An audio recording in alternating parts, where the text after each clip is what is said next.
அனைவருக்குமே வணக்கம்.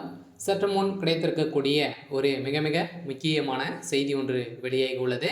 சற்று முன் திமுகவில் ஓரங்கட்டப்பட்டார் அமைச்சர், கூட்டணி உடைந்தது. இது மாதிரி பார்த்தீங்கன்னா செய்திகள் வெளியாகிருக்கு.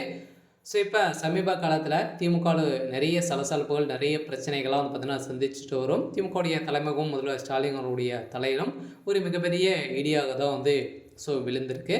ஸோ இந்த நிலையில் பார்த்தீங்கன்னா அண்ணா பல்கலைக்கழகத்தில் நடந்த பாலியல் விவகாரத்தால் இதில் பார்த்தீங்கன்னா நிறைய முக்கிய புள்ளிகளெல்லாம் சிக்கியிருந்தாங்க. இதனை தொடர்ந்து ஏற்கனவே சமீப காலத்தில் திமுக ஒரு முக்கிய புள்ளியாக இருக்கக்கூடியது தான் அமைச்சர் துரைமுருகன். அமைச்சர் துரைமுருகனுடைய வீட்டில் நடந்த ரைடால் திமுகவுடைய தலைமையகத்துக்கு இதில் தொடர்பு இருக்குது, அவங்க நடத்தி தான் இந்த ரைடுகள் நடந்திருக்கு அப்படின்ற மாதிரி அவருக்கு தெரிய வந்திருக்கக்கூடிய நிலையில் இப்போ அமைச்சர் துரைமுருகன் அவர்கள் ஏற்கனவே உதயநிதி அவர்கள் துணை முதல்வராக ஆயிருந்ததுலேருந்தே நிறைய பிரச்சனைகள் செஞ்சுட்டு வரும் நிலையில் தான் இப்போ அதிரடியாக திமுக வருகின்ற சட்டமன்ற தேர்தலுக்குள்ளே அமைச்சர் துரைமுருகன் அவர்கள் பார்த்தீங்கன்னா திமுகவிலிருந்து நீக்கப்படுவதாக ஒரு பரவலாகவே பேசப்பட்டு வந்திருக்கக்கூடிய நிலையில் தான் இப்போ அதிரடியாக இப்போ திமுகவிலிருந்து இவர் ஓரங்கட்டப்பட்டிருக்காரு அப்படின்ற மாதிரி செய்தி வெளியாக இருக்குது. இதெல்லாம் இப்போ அதிரடியாக அமைச்சர் துரைமுருகன் அவர்கள் திமுகவிலிருந்து விலகி இப்போ புதிய கட்சியில் கூட்டணி வைக்க போகிறதாக ஒரு செய்தி வெளியாக இருக்குது. ஸோ அதெல்லாம் பார்த்தீங்கன்னா அமைச்சர் துரைமுருகன் வெளியே போனார் அப்படின்னா அது கூடயே ஒரு 10 அமைச்சருக்கு மேலே பார்த்தீங்கன்னா போகக்கூடிய அளவிற்கு தான் அவருடைய ஒரு முக்கிய புள்ளியாக இருக்கார். ஸோ அதெல்லாம் தமிழக வெற்றி கழகத்தில் இணைய போகிறதாகவும் செய்தி வெளியாக இருக்குது. இருந்தாலும் என்ன நடக்க போகுது அப்படின்றத தொடர்ந்து வீடியோவில் பார்க்கலாம். அதுக்கு முன்னாடி நம்ம சேனலுக்கு இப்போ தான் நீங்கள் முதல் முறையாக வந்திருக்கீங்க அப்படின்னா மறக்காமல் நம்மளுடைய சேனலை சப்ஸ்கிரைப் பண்ணி சப்போர்ட் பண்ணுங்கள். வாங்க வீடியோக்குள்ளே போகலாம்.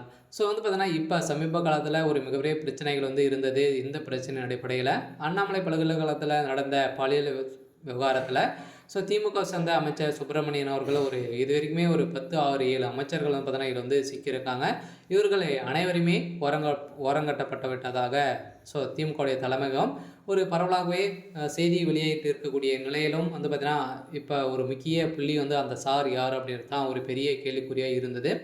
இந்த கேள்விக்குறியின் அடிப்படையில் இப்போ அமைச்சர் துரைமுருகனும் அவர்களும் இதிலும் அவருக்கு தொடர்பு இருக்குது அப்படின்ற மாதிரி தான் இப்போ 7வது அமைச்சராக இவர் சிக்கியிருக்காரு. அதெல்லாம் ஏற்கனவே பார்த்தீங்கன்னா திமுக சேர்ந்த மூத்த அமைச்சராக இருக்கக்கூடிய துரைமுருகன் அவர்கள் ஓரங்கட்டப்பட்டு விட்டது. அதெல்லாம் இதிலும் மீண்டும் சிக்கிய சம்பவத்தினால அவருடைய வீடுகளும் நிறைய ரைடுகள் நடந்தது இல்லையா.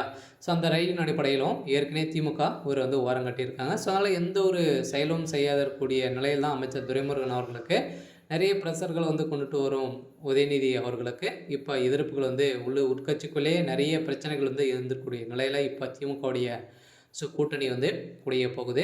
அதில் திமுகவுடைய தலைமையகம் ஒரு மிகப்பெரிய சவாலாக தான் வருகின்ற சட்டமன்ற தேர்தலில் சந்திக்க போகுது. அதில் என்ன நடக்க போகுது அப்படின்றத வெயிட் பண்ணி பார்க்கலாம். இது மாதிரி செய்திகளை தெரிஞ்சுக்கணும் அப்படின்னா மறக்காமல் நம்மளுடைய சேனலை சப்ஸ்கிரைப் பண்ணி சப்போர்ட் பண்ணுங்கள். தேங்க்யூ.